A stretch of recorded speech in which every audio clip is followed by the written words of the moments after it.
Chapter 1. September 1854. Victoria Clark lay on the bottom bunk in the cramped stateroom aboard the RMS Canada and waited for her stomach's next revolt. How was this adventure a better fate than being the widowed family member no one wanted? Though the steamship had survived last night's storm and the previous 10 days of the voyage across the Atlantic Ocean from Liverpool, it still dipped and rolled in the lingering winds. Would they make it to Boston today? Salt and sickness wafted in the air, and Victoria cursed herself for believing she could brave such a journey. Back in England, the possibility of adventure for a 28-year-old widow had seemed exciting, alluring even, especially with Isabella's convincing stories about America's enticements. Now, in the dark and dank bowels of a tossing ship 3,000 miles from home, it seemed downright ridiculous. Victoria would meet her younger friend in Boston. Though Isabella's father had paid her passage to America, it was difficult to conjure up appreciation for her friend's generosity at present. The ship pitched again, as did Victoria's stomach, and she scrambled to her wash basin. She hadn't been this sick since the early weeks of her pregnancy. Oh, she would have doted on the child, but apparently it wasn't meant to be. Thankfully, the ship's signal whistled, a timely interruption to the melancholy direction her thoughts were headed, and a sure sign they were nearing their destination. She, too, must look ahead to the future. After all, she was nearly to America, the land of the free. When the ship's speed and lurching both slowed, she took the opportunity to set her appearance to rights and tidy the cabin. She combed her raven-black hair into its typical serviceable chignon and smoothed the wrinkles on her careworn, faded black morning gown.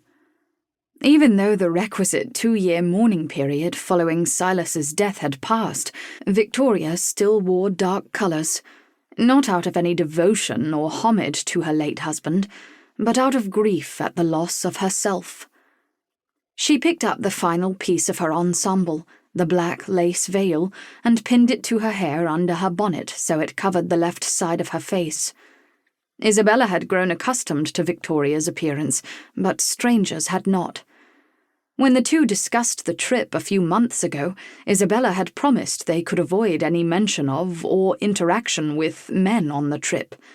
Learning to trust men again was thankfully not on the itinerary. Clicking her valise shut, Victoria donned her mantle and gloves to ward off the chill and made her way up to the rain-slicked deck, ready to catch her first glimpse of this foreign land. With her hands gripped firmly around the slippery railing, Victoria squinted into the black night.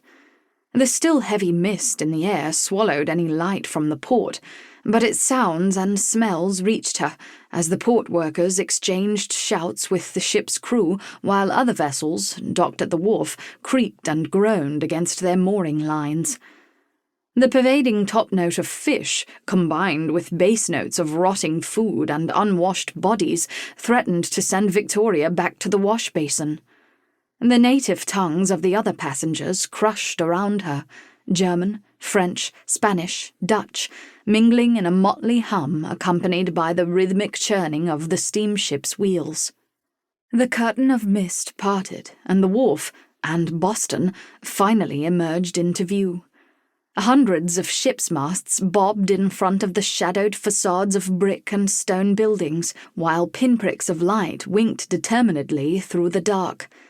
Anchoring took a veritable eon, and when the gangplank finally banged to the wharf, the passengers became a crush, jostling and pushing against Victoria as they moved en masse towards solid ground. Was such incivility necessary after the days of accord they'd shared aboard the ship? A sharp elbow jabbed her ribs. Ouch! But the commotion drowned out her cry of pain. Victoria took a deep breath to force her pounding heart to calm. As she squeezed farther into the multitude, the opportunistic hands of another passenger snagged her valise. The audacity! Unhand it, please! To keep listening to this audiobook, I've left you a link in the description so you can do it. at no cost thanks to Audible's 30-day free trial.